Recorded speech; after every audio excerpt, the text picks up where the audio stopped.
ആ കല്ലുകൾ വിതുമ്പി കണ്ണിൽ പെടാതെ നോക്കി.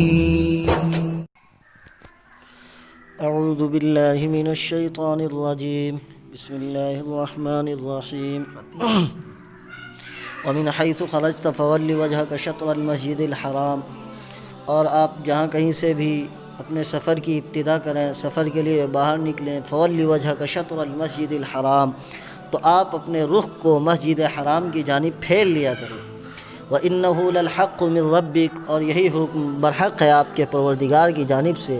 وَمَا اللَّهُ بِغَافِلٍ عَمَّا تَعْمَلُونَ، اور اللہ تمہارے اعمال سے بے خبر نہیں ہے.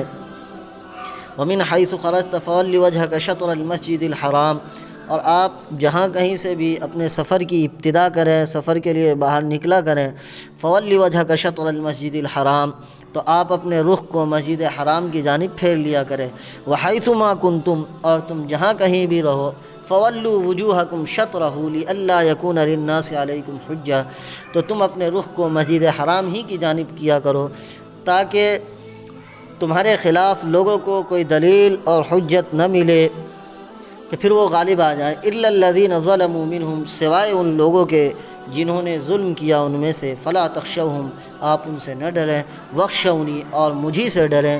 وَلِأُتِمَّ نِعْمَتِي عَلَيْكُمْ، اور تاکہ میں اپنی نعمتیں تم پر تام کر دوں، مکمل کر دوں. وَلَعَلَّكُمْ تَهْتَدُونَ، اور شاید کہ تم راہیاب ہو جاؤ. ما سبق میں حضرت ابراہیم علیہ السلام کی فضیلت بیان کرنے کے بعد تحویل قبلے کے حکم کو ذکر کیا گیا تھا، جس پر یہود اور مشرکین چھی بجبی تھے. ربنا تقبل منا انک انت السمیع العلیم، یعنی اے ہمارے پروردگار، اس بناء ابراہیمی کو یعنی کعبہ کی تعمیر کو ہماری جانب سے قبول فرما لیجئے. اور جس قبولیت کا نتیجہ یہ تھا کہ مسلمانوں کے لیے قبلہ کعبہ کو مقرر کر دیا گیا.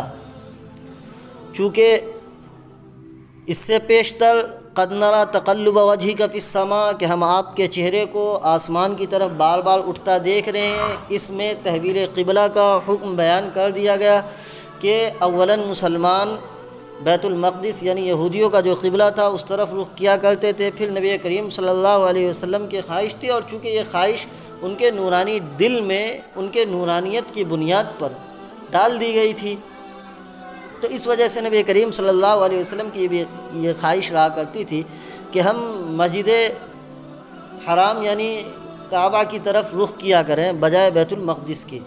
تو اللہ نے اس خواہش کی تکمیل یوں فرمائی کہ اولاً تو تشویق اور رغبت دلائی. فَلَنُوَلِّيَنَّكَ قِبْلَةً تَرْضَاهَا، ہم آپ کو ایسے قبلے کی جانب ایسی سمت پھیر دیں گے، آپ کا رخ کر دیں گے جو آپ کی مرضی ہے اور آپ کی چاہت اور منشا ہے. اب آگے حکم دیا جا رہا اسی سے متصل ہے. فَوَلِّ وَجْهَكَ شَطْرَ الْمَسْجِدِ الْحَرَامِ، آپ اپنے چہرے کو، آپ اپنے رخ کو مسجد حرام کی جانب کر لیے. تو وعدہ اور حکم دیے جانے کے بیچ کا جو وقفہ، یہ وقفہ تشویق کا وقفہ کہلاتا ہے. یعنی کسی بھی چیز کا پہلے ذکر کیا جائے، وعدہ کیا جائے تو انسان کے اندر رغبت پیدا ہوتی ہے، خواہشیں جنم لیتی ہے. پہلے جب کہا گیا فَلَنُوَلِّيَنَّكَ قِبْلَةً تَرْضَاهَا، ہم پھیر دیں گے آپ کو ایسے کعبے کی قبلے کی جانب جو آپ کی مرضی ہے، تو وعدہ جب کر لیا گیا تو یک گناہ انسان کو تسلی ہو جاتی کہ ایسا ہوگا، اور وہ وعدہ اللہ رب العزت کر رہا ہے. وعدہ کیا اور پھر اسی کے بعد فوراً فَوَلِّ وَجْهَكَ کا حکم آ گیا. تو اس بیچ میں یہ تشویق کا وقفہ تھا. خیر، وہاں حکم عمومی طور پر بیان کر دیا گیا. یہاں 3 بار ذکر ہے وَمِنْ حَيْثُ خَرَجْتَ فَوَلِّ وَجْهَكَ شَطْرَ الْمَسْجِدِ الْحَرَامِ. پہلی بار بھی وَمِنْ حَيْثُ خَرَجْتَ فَوَلِّ وَجْهَكَ شَطْرَ الْمَسْجِدِ الْحَرَامِ، کہ آپ جہاں کہیں بھی اپنے سفر کی ابتدا کریں، سفر کے لیے نکلا کریں جہاں سے بھی، تو آپ اپنے رخ کو مسجد حرام کی جانب کر لیا کیجئے.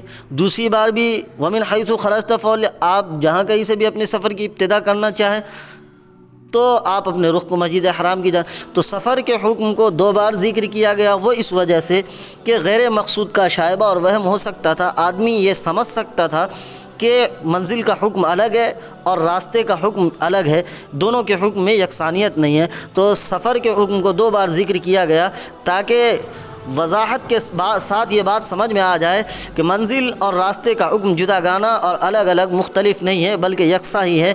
منزل میں بھی، منزل پر پہنچنے کے بعد بھی اور راستے میں بھی رخ جو کرنا ہے بیت المقدس کی طرف کرنے کے بجائے کعبہ کی طرف کرنا ہے۔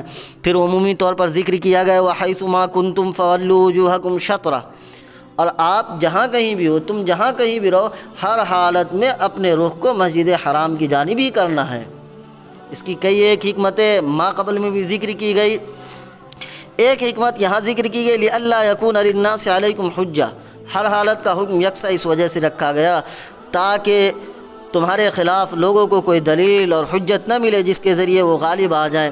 چونکہ اگر حکم کلی طور پر نہ ہوتا بلکہ جزوی طور پر ہوتا تو لوگوں کے عار دلانے کا مشرکین اور یہود جو اس انتظار میں بیٹھے رہا کرتے تھے کہ کوئی شوشہ ملے جس کو بنیاد بنا کر مسلمانوں کو چھیڑا جائے، مسلمانوں پر اعتراض جڑے جائے، اعتراض کیے جائے، تو اس راستے کو بالکل مسدود اور بند کر دیا گیا۔ لِأَلَّا يَكُونَ لِلنَّاسِ عَلَيْكُمْ حُجَّةٌ، حکم کلی طور پر اس لیے دیا گیا تاکہ کوئی یہ نہ کہے کہ دیکھو ایک شکل میں تو یہ کرتے، یعنی ایک شکل میں تو ہمارے کعبے کی طرف رخ کرتا ہے، ایک شکل میں تمہارے کعبے کی طرف، تو یار دلاتے اور ان کو شوشہ مل جاتا ہے، اور راستہ ہی بند کر دیا گیا۔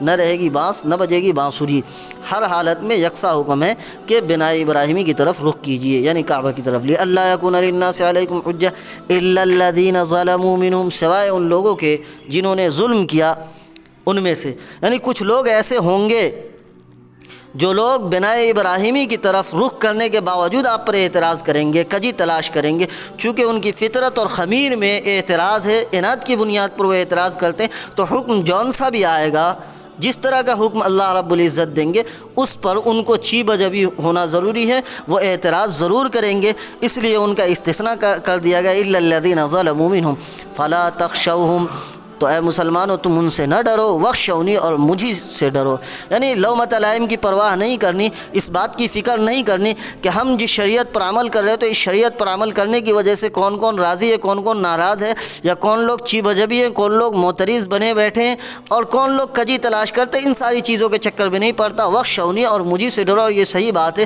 کہ ہر حالت میں انسان کو اس بات کا استحضار ہونا چاہیے کہ ہمارا اللہ ہمیں دیکھ رہا ہے، اللہ رب العزت کو اپنا معیار تسلیم کرے، اللہ رب العزت کو سب سے بڑا تسلیم کرے، اور یہ سمجھے کہ اللہ دیکھ رہا ہے، یہ کافی، ہم اللہ کے لیے کر رہے ہیں، سارے کام انسان کے خالصتاً اللہ رب العزت کے لیے ہوں۔